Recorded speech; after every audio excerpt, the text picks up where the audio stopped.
I learned the process by backwards, in effect, because I went into the chamber of creation first, and in engaging in that chamber, wondered what everything was.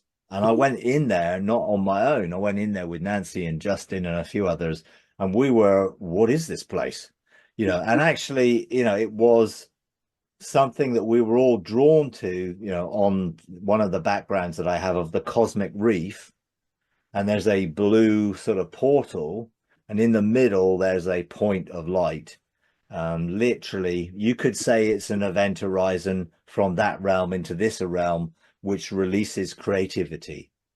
But then once I had experienced the chamber of light, and we engaged the quantum lumens, and we named them, and we began to engage with them, I then went back through the process. I'd been in the chamber of destiny before, because that's where I was given direction by Enoch and others to do certain things, quests that I was given.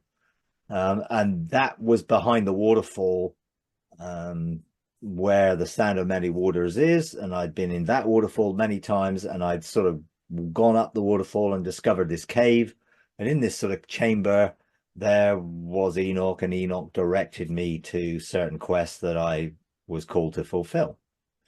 Now that all sort of linked together, but what it wasn't clear about was, okay, well, how do you get from here to this point? How do I become the sound of many waters? How can my voice be the voice of God? And then that's when the Father took me, and I was sort of in his garden, and there were these golden gates, and this is all sort of slightly symbolic, I guess. And I went through the gates, and I found myself in this place of light, which was familiar in that I'm in the heart of God, effectively, in engaging. And I began just to, it wasn't like I was trying to figure something out or work it out. What do I do? How do I do it? Because I've been in the Father's garden many times, and basically you just rest there. You just are. You don't ask questions. You don't try and figure out what to do. You just come to a place of total rest, and it all begins to unfold. So going through these sort of golden gates into this place, it was like I just totally relaxed, and I just floated in it.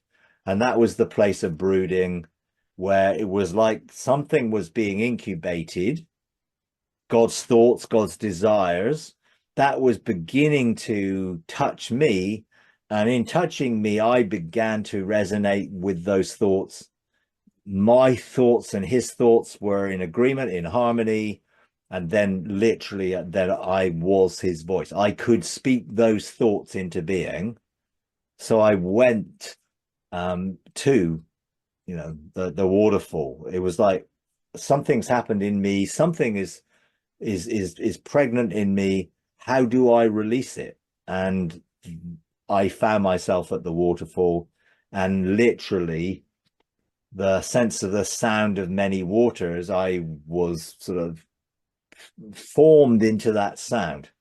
It was like my thoughts were his thoughts, but I was not yet a sound.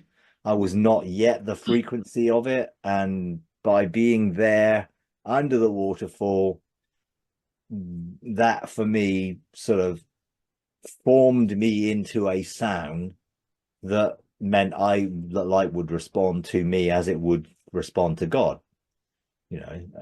because we are his voice, because we've incubated his heart. We're ready to give birth to his heart. Therefore, how does he create things? He calls things that be not as if they are. So now I'm the voice that can call things, and they will be in that well. Now, this is not I can do whatever I want.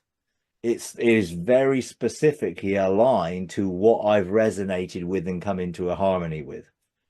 It doesn't mean, I'm the voice of God and everything I say will just instantly happen.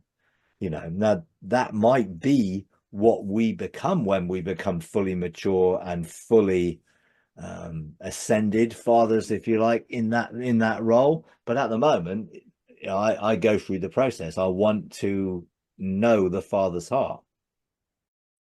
If you enjoy these videos, would you please take a moment to like, comment, and subscribe? It really does help. Thank you very much.